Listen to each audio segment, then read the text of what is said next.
কথায় আছে নাই কাজ তু খইবাজ। আসসালামু আলাইকুম, কেমন আছেন সবাই? আশা করি ভালো আছেন। তো যেহেতু স্কুল বন্ধ, বাসায় থাকি, তো ভাবলাম যে কি বানানো যায়। আজকে সকালবেলা উঠেই চিন্তা করছি যে আজকে সিদ্ধ করা ডিমের মেয়োনিজ বানাবো। তো প্রথমে ডিমটাকে সেদ্ধ করে নিয়েছি। এর আগে আমি একটা রেসিপি শেয়ার করেছিলাম যেটা ছিল কাঁচা ডিমের মেয়োনিজ।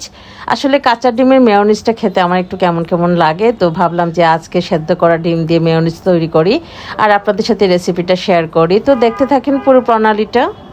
আমি বেশিরভাগ সময় সেদ্ধ করা ডিম দিয়ে মেয়োনিজটা তৈরি করি, কারণ কাঁচা ডিমের মেয়োনিজটা আমার কাছে মনে হয় যে স্বাস্থ্যসম্মত না।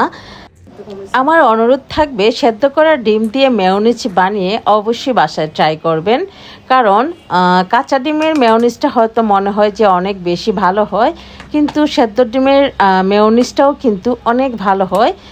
ব্লেন্ডারের জারে আবার দিয়ে দিচ্ছি সেদ্ধ করা ডিমগুলো, তারপর দেব 1/4 কাপ নর্মাল পানি।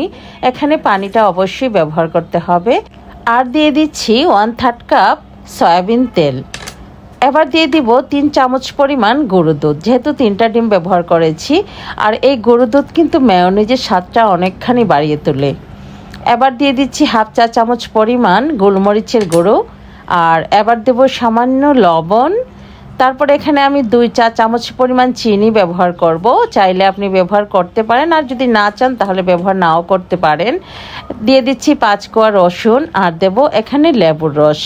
এখানে সিরকা ব্যবহার করলে ভালো হয়, আর সিরকাটা যদি আপনি না দেন তাহলে সিরকার পরিবর্তে আপনি লেবুর রসটা ইউজ করতে পারেন।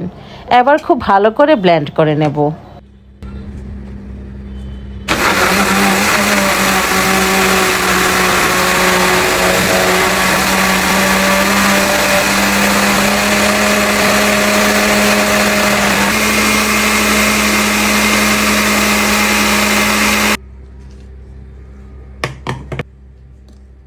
এই পর্যায়ে একটা চামচ দিয়ে দেখে নেব টেক্সচারটা ঠিক মতো আসছে কিনা। তো আসলে এখনো আসে নাই।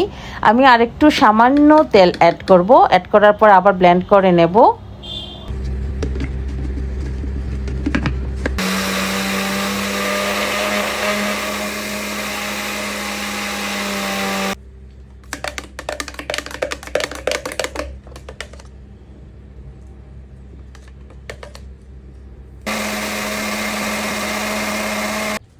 তৈরি হয়ে গেল সেদ্ধ ডিমের মেয়োনিজ। তো এবার হচ্ছে টেস্ট করার পালা, কেমন হয়েছে দেখেই বোঝা যাচ্ছে অনেক স্মুথ হয়েছে। তো আমার অনুরোধ থাকবে, সবাই অবশ্যই সেদ্ধ ডিমের মেয়োনিজ বাসায় তৈরি করে দেখবেন।